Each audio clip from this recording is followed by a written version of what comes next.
నిరీక్షణ న్యూస్కు స్వాగతం. నేను మీ మ్యాజిక్ రాజా. తెలంగాణ రాష్ట్ర ఎస్సీ ఎస్టీ మైనారిటీ సంక్షేమ శాఖ మంత్రి అడ్లూరి లక్ష్మణ్ కుమార్ బీఆర్ఎస్ నేతలపై తీవ్ర విమర్శలు చేశారు. కన్నెపల్లి పంప్ హౌజ్ వద్ద గేట్లు బద్దలు కొడతామంటూ బీఆర్ఎస్ నేతలు ప్రజల మద్దతు కూడగట్టుకునేందుకు డ్రామాలను ఆడే ప్రయత్నం చేస్తున్నారని మండిపడ్డారు.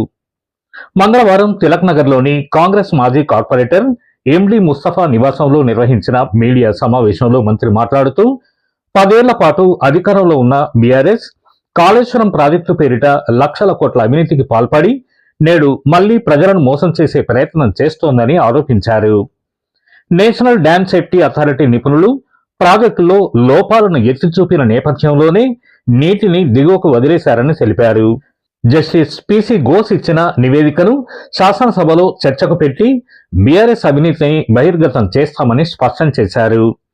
ఇటీవల కాంగ్రెస్ ప్రభుత్వం అమలు చేస్తున్న రైతు సంక్షేమ పథకాలను మంత్రి ప్రస్తావిస్తూ కేవలం 9 రోజుల్లో 9,000 కోట్ల రూపాయలను రైతు భరోసా పథకం కింద విడుదల చేశామన్నారు. అలాగే 2 లక్షల మంది రైతులకు రుణమాఫీ, మద్దతు ధరతో ధాన్యం కొనుగోలు, సన్నవడ్లకు 500 రూపాయల బోనస్ లాంటి పథకాలతో రైతు సంక్షేమానికి ప్రభుత్వం కట్టుబడి ఉందని వెల్లడించారు.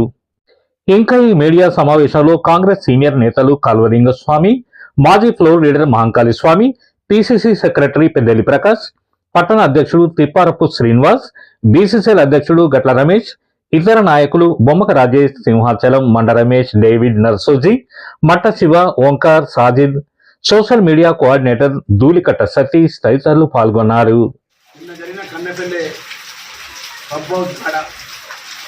గతంలో మేమే రాజ్యం మేమే మంత్రులమని రాజ్యం వెళ్ళినటువంటి మాజీ ప్రజాపతులు టీఆర్ఎస్ నాయకులు మేము గేట్ వల్ల కొడతాము, గేట్ వల్ల కొట్టి నిర్మిస్తామని మాట్లాడినటువంటి నాయకులు గోదావరి తీరానా ఉన్నటువంటి ప్రజలతో ఎన్నుకోబడ్డ 2014 నుంచి 18, 23 ఉన్నటువంటి టీఆర్ఎస్ నాయకులు ఉన్న ధర్నా చేసే ముందు ఫస్ట్ మనకు ఉమ్మడి కరీంనగర్ జిల్లాకు, ఉమ్మడి ఆదిలాబాద్ జిల్లాకు మనం ఇక్కడ ఈ యొక్క కాళేశ్వరం ద్వారా నీళ్ళ చిత్రించడం అనేది ఫస్ట్ ఆత్మపరిచయం చేసుకోవాలి.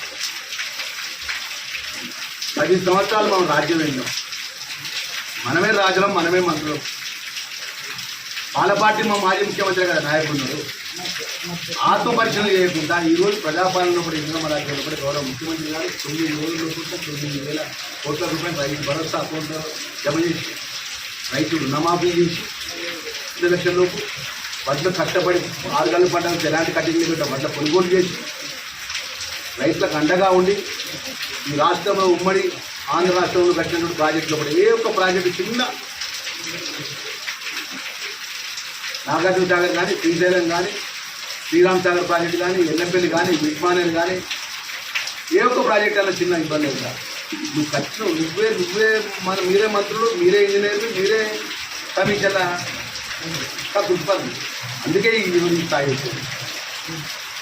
ఘోషి గారి యొక్క ఏదైతే నివేదికలో అసలు చర్చ ఉన్నది, వాస్తవాలు తెలంగాణ ప్రజానికాంతంలో తెలియజేస్తానని చెప్పి మీరు తెలియజేస్తారు.